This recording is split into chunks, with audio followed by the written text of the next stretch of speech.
오늘 우리에게 주시는 말씀 에베소서 6장 10절에서 20절입니다. 끝으로 너희가 주 안에서와 그 힘의 능력으로 강건하여지고 마귀의 관계를 능히 대적하기 위하여 하나님의 전신 갑주를 입으라. 우리의 씨름은 혈과 육을 상대하는 것이 아니요 통치자들과 권세들과 이 어둠의 세상 주관들과 하늘에 있는 악의 영들을 상대함이라. 그러므로 하나님의 전신갑주를 취하라. 이는 악한 날에 너희가 능히 대적하고 모든 일에 행한 후에 서기 위함이라. 그런즉 서서 진리로 너의 허리띠를 띠고 의의 호심을 붙이고 평안의 복음을 준비한 것으로 신을 신고 모든 것을 위해 믿음의 방패를 가지고 이로써 능히 약한 자의 모든 불화살을 소멸하고 구원의 투구와 성령의 검 곧 하나님의 말씀을 가지라. 모든 기도와 간구를 하되 항상 성령 안에서 기도하고 이름 위하여 깨어 구하기를 항상 힘쓰며 여러 성도를 위하여 구하라. 또 나를 위하여 구할 것은 내게 말씀을 주사 나로 입을 열어 복음의 비밀을 담대히 알리게 하옵소서 할 것이니. 다 같이 읽겠습니다.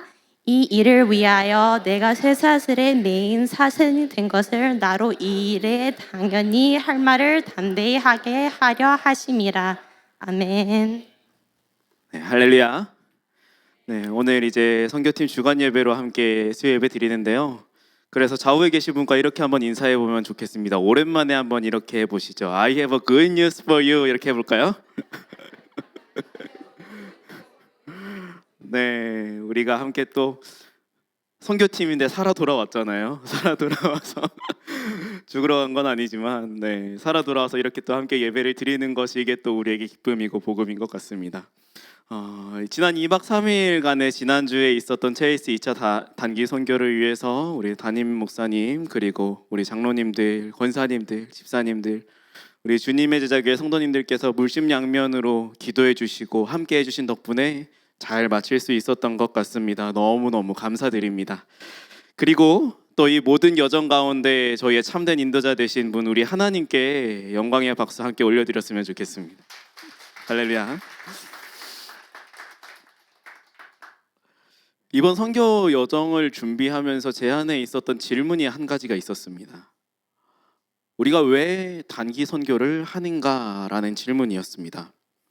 물론 우리가 선교를 하는 이유, 우리가 복음을 받고 우리를 구원해 주신 그 하나님의 은혜가 너무 크고 감사한 것, 그것이 우리에게 큰 이유가 될 수 있겠죠.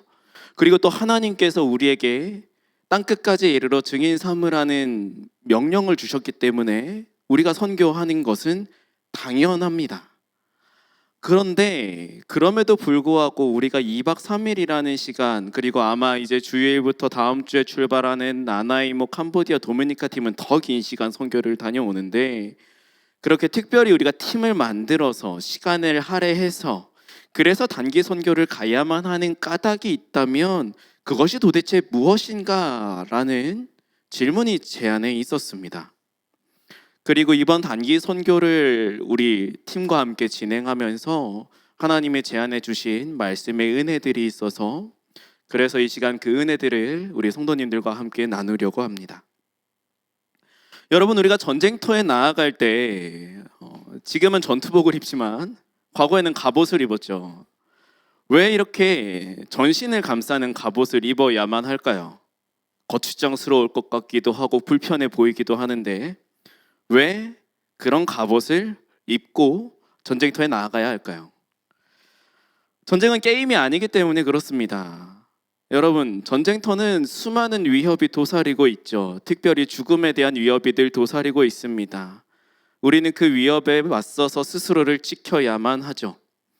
여러분, 전쟁터에 수많은 역할을 맡은 군인들이 있지만 저격수라고 있습니다. 스나이퍼라고 하죠. 저격수가 있는데요, 먼 거리에서 적을 제압하는 겁니다. 그러면 이 저격수가 적을 쏠 때 어디를 쏠까요? 심장을 쏠까요? 머리를 쏘나요? 놀랍게도 실제로 치열한 전장터에서 저격수가 어디를 쏘냐고 물어보면 다리를 쏜답니다. 아니면 팔을 쏜다고 해요. 왜 그럴까요? 왜 팔이나 다리를 쏠까요? 그것만으로도 적의 전투력을 거의 없는 것처럼 만들어 버릴 수 있고요. 그리고 전쟁터에서 함께 싸우다 보면 전우회라는 게 생기거든요. 같이 싸우는 전우들, 전쟁터에서 함께 싸우는 그 동료끼리 끈끈하게 전우회가 생기는데 그 전우가 다치잖아요. 어떻게든 살리고 싶어집니다. 어떻게든 이 친구를 살려서 같이 돌아가고 싶으니까 다리에 총이 맞아가지고 걷지 못하고 뛰지 못하는 이 전우를 버리고 못 가는 거예요. 그럼 어떡할까요? 건강한 군인이 이 동료를 살리려고 뛰쳐나갑니다. 그때 급소를 쏘는 거예요. 그러면 더 많은 적을 죽일 수 있는 거죠. 전쟁터는 중요한 급소뿐만이 아니라 사소한 곳까지도 나와 동료의 목숨을 뺏어갈 수 있는 그런 치명적인 곳입니다. 그래서 우리는 늘 전쟁터에 나갈 때 우리가 최소한 덜 다치기 위해서 전신갑주를 입어야만 하는 것이죠. 이것을 오늘 이 말씀에 적용해 보면 어떨까요? 진리의 허리띠를 띠고 의의 호신경을 붙이고 평안의 복음이 준비한 것으로 신을 신고 믿음의 방패와 구원의 투구와 성령의 검을 가져야 한다라고 하는 이 말씀들. 어느 것 하나라도 빠지면 그러면 우리는 큰 위험에 빠질 수밖에 없다라는 것을 이 말씀은 우리에게 이야기해 주는 것 같습니다. 이 중에 어느 것 하나라도 빠지면 그러면 결국 우리는 쓰러질 수밖에 없고 우리의 쓰러짐은 나에게만 안 좋은 영향을 미치는 것이 아니라 우리 공동체에도 큰 아픔과 힘든 일을 만들어줄 수 있다라는 것이에요. 근데 이 싸움이 누구와의 싸움이냐? 악한 영들과의 싸움에서 우리는 그렇게 질 수밖에 없다, 무기력해질 수밖에 없다. 이것을 성경이 우리에게 마치 이야기해주고 있는 것 같습니다. 제가 여러분들께 한번 여쭤보겠습니다. 여러분, 진리의 허리띠를 띠고 계십니까? 의의 호신경을 차고 우리의 가슴을 잘 보호하고 계십니까? 여러분, 믿음의 방패를 든든하게 붙잡고 계십니까? 아니면 구원의 투구를 믿음을 가지고 쓰고 계십니까? 여러분의 전신갑주는 여러분의 마음을, 여러분의 믿음을 튼튼하게 지금 지키고 있습니까? 여러분의 전신갑주는 안녕하신가요? 이 말씀에 우리는 확신을 가지고 대답할 수가 없습니다. 우리는 늘 진리와 의와 평안과 구원의 확신과 성령의 권능으로 살아가지 않아요. 그렇게 살아갈 수 없습니다. 우리의 갑옷은 늘 어딘가는 비어 있어요. 그리고 우리를 늘 삼키려고 입을 쩍 벌리고 있는 그 악한 사탄 마귀는 우리 몸에 어디에 갑옷이 없는지를 너무나도 잘 알고 있습니다. 그래서 그 약점을 늘 날카로운 칼로 쑤시고 있죠. 그런 우리의 모습들을 지켜보고 있으면 이 에베소서의 이 말씀은 마치 실현할 수 없는 그림의 떡을 보는 것 같아요. 그저 멀리 보이는 이상향을 지켜보는 것, 그것밖에 안 되는 것처럼 느껴집니다. 그래서 이 전신갑주의 말씀을 읽을 때마다 우리 마음속에는 기쁨과 감사와 평안이 자리 잡는 것이 아니라 실패감이 자리 잡고 패배감이 자리 잡고 좌절이 남아요. 그런데 사도 바울이 우리에게 그런 패배감을 주려고 이 말씀을 우리에게 주는 걸까요? 그건 아닐 거잖아요. 사도 바울이 도대체 왜 그런 불완전한 뭔가 아쉬운 우리에게 이 전신갑주를 다 입어야만 한다, 입으라라고 이렇게 이야기를 하고 있을까요? 여러분, 우리가 이 에베소서에는 이 에베소서 6장의 전신갑주 이 말씀만 보면 사도 바울이 도대체 왜 이 이야기를 이렇게 엄하게 스트릭하게 우리에게 전해주고 있는지 잘 이해가 안 될 수 있습니다. 하지만 사도 바울이 누군지 알면 그러면 우리는 사도 바울이 왜 어떤 마음으로 우리에게 이 말씀을 주고 있는지를 깨달을 수가 있어요. 여러분, 사도 바울이 어떤 사람인가요? 빌립보서 3장을 보면 사도 바울이 자기에 대해서 이렇게 소개를 합니다. 나는 히브리인 중에 히브리인이고 율법으로는 바리새인으로 율법에는 흠이 없는 자라, 이렇게 소개합니다. 정통 중에 정통 유대인이에요. 이 말은 뭐냐면 바울은 구약에 있는 그 말씀을 토시 하나 틀리지 않고 그 모든 것을 꿰뚫고 알고 있는 뛰어난 율법학자란 얘기입니다. 그렇기 때문에 바울이 쓰고 있는 이 편지를 우리가 읽을 때 바울의 그런 구약의 배경들을 무시하고 읽을 수는 없어요. 그럼 이 전신갑주의 말씀이 구약에 무엇을 떠올리게 하느냐, 우리가 그걸 살펴봐야겠죠. 바울이 이야기하고 있는 이 전신갑주, 이 갑옷의 이미지가 구약에 나옵니다. 어디에 나오냐면 이사야에 등장을 해요.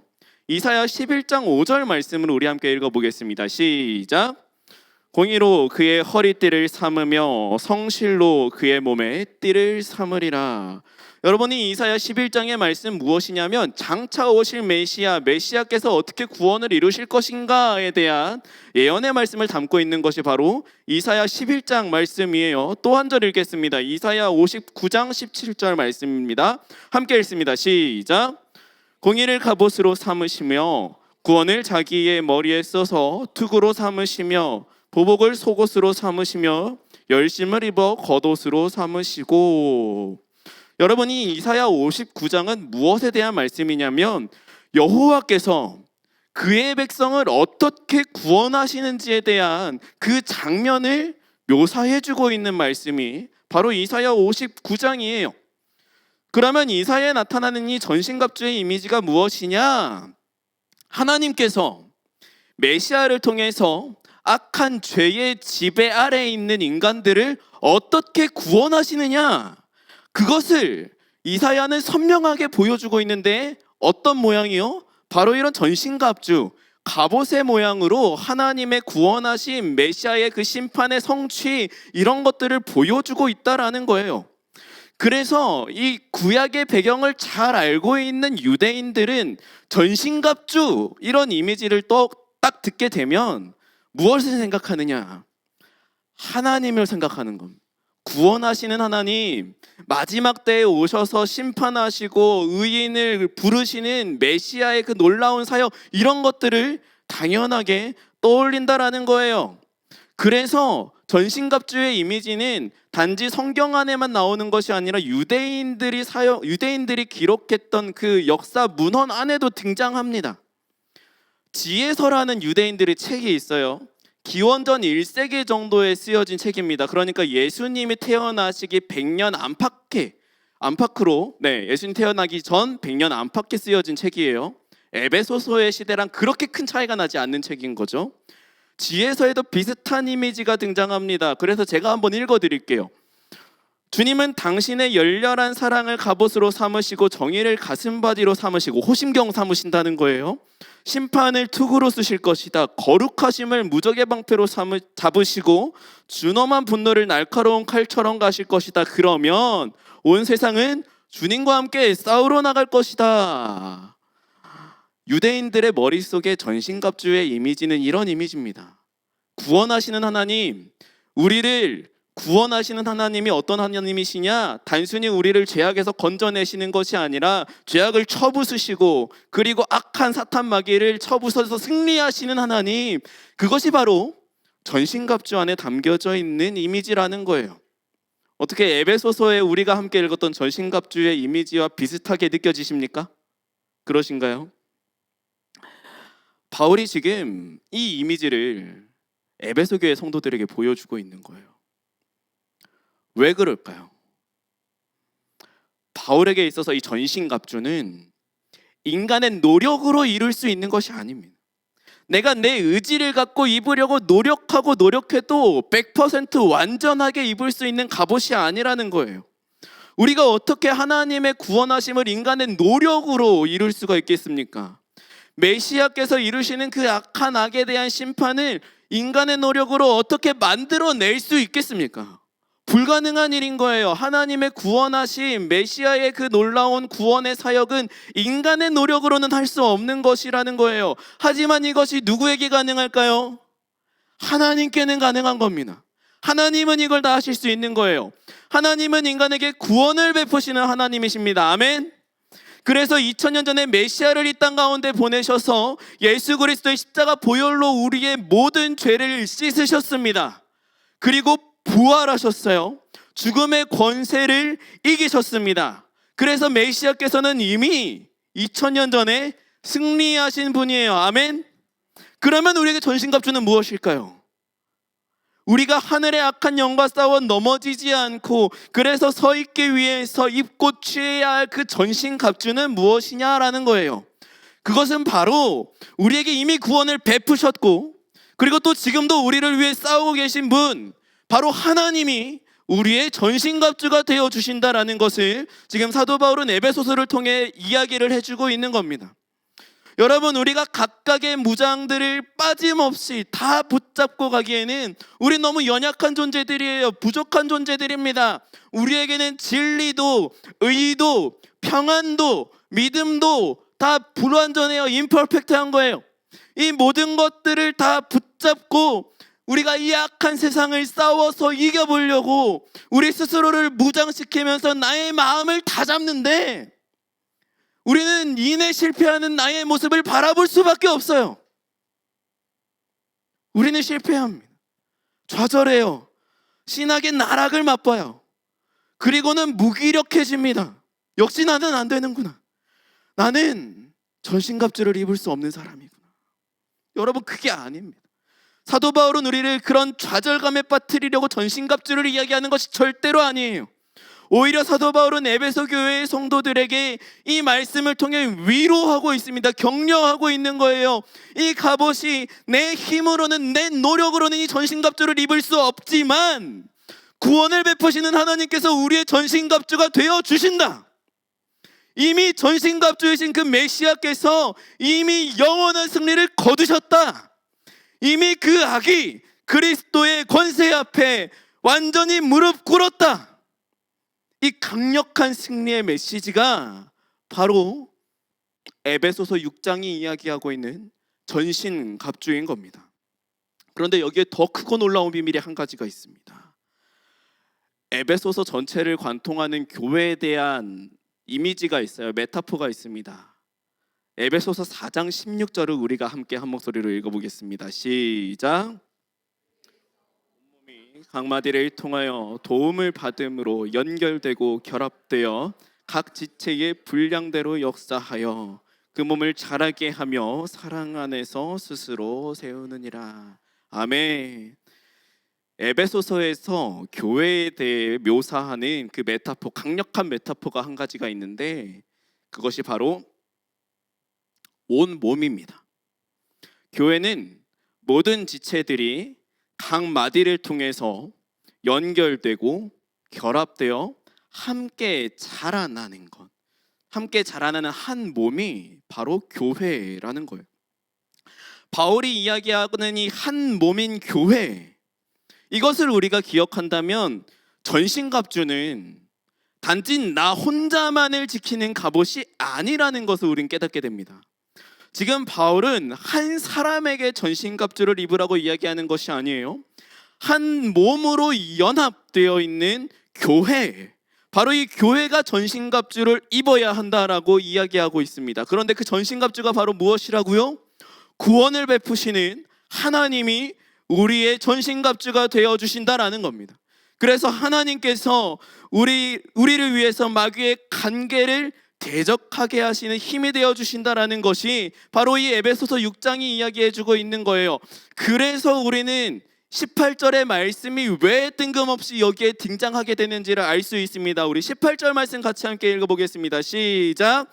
모든 기도와 간구를 하되 항상 성령 안에서 기도하고 이를 위하여 깨어 구하기를 항상 힘쓰며 누구를 위하여 구하라? 아멘. 여러 성도를 위하여 구하라. 전신갑주 이야기하다가 이 18절의 말씀 갑자기 뜬금없이 튀어나온 것처럼 느껴집니다. 여러 성도를 위해서 기도하라고 이야기하고 있는 이 말씀이요.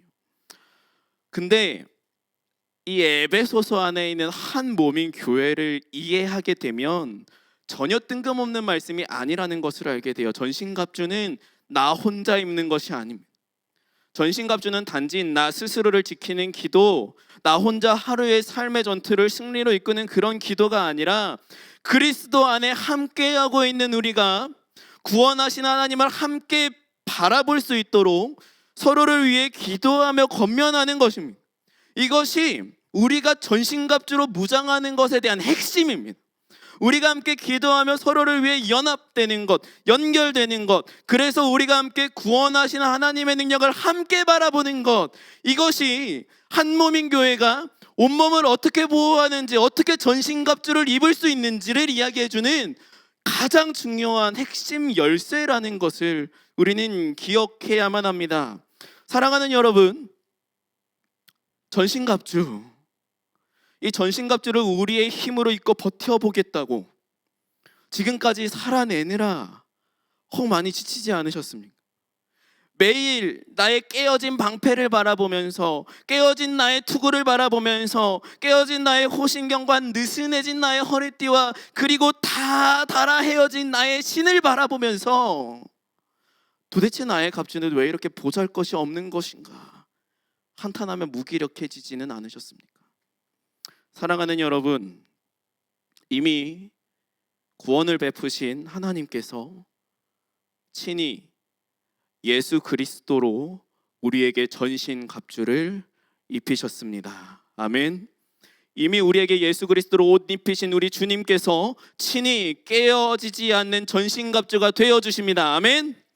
그렇기 때문에 우리는 바로 이 교회는 하나님 안에서 우리를 구원하신 예수 그리스도를 입음으로 악한 날에 능히 대적하며 모든 일을 행한 후에 든든히 서 있을 것입니다. 아멘. 이것이 우리에게 주시는 하나님의 약속인 줄로 믿으시기 바랍니다. 이제 말씀을 맺겠습니다. 선교지에 나가 보니까요, 선교지 참 외로운 곳이더라고요. 선교사님의 이야기를 들었어요. 11년 동안 씨를 뿌리셨답니다. 쉬지 않고 씨를 뿌리셨어요. 그런데 씨를 뿌리고 또 뿌리는데 도대체 그 씨가 자라고 있는 건지, 도대체 이것이 열매를 맺는 건지 확신도 들지 않고 미래도 보이지 않는 것, 그런 것이 선교지더라고요. 그러다 보니까 외롭고 지치고 힘들고 스스로에 대해서도 의심만 드는 곳, 그런 것이 선교지인 것 같습니다. 그런 선교지에 왜 우리가 복음을 들고 나아가야 될까요? 왜 우리가 여름 휴가를 다 뒤로 미루면서, 직장일을 뒤로 미루면서, 한국 돌아가야 되는 그런 가족 일정들 다 뒤로 미루면서 왜 그 귀한 시간을 선교지에 들여야 됩니까?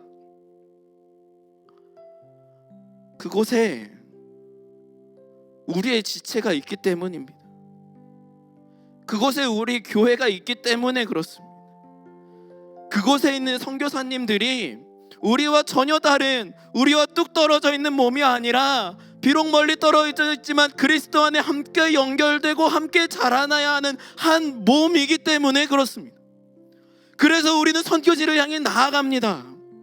우리가 입고 있는 이 전신갑주가 선교사님들이 입고 있는 전신갑주이고, 선교지에서 그 복음을 듣고 돌이킨 회심한 거듭난 원주민들이 입고 있는 전신갑주입니다. 그래서 우리는 악한 영적 싸움의 가장 앞에 있는 그 선교지를 향해 그리스도의 옷을 입고 나아가는 겁니다. 우리가 이 더운 여름에 우리의 이 모든 시간들을 포기하면서 희생하면서 선교지를 위해 헌신하는 이유, 그것은 우리가 함께 전신갑주를 입은 그리스도의 몸된 교회라는 건, 우리가 이 사실을 이 여름에 기억할 수 있기를 소망합니다. 또한 간절히 바라는 것은 이 일을 위해서 오늘 사도 바울이 18절에서 권면하는 것처럼 늘 모든 기도와 간구를 하며 성령 안에 기도하고, 또 여러 성도를 위해, 특별히 지금도 외로움과 씨름하실 선교사님들을 위해서 기도로 구하는 우리 모두가 되기를 간절히 소망하며 축복합니다.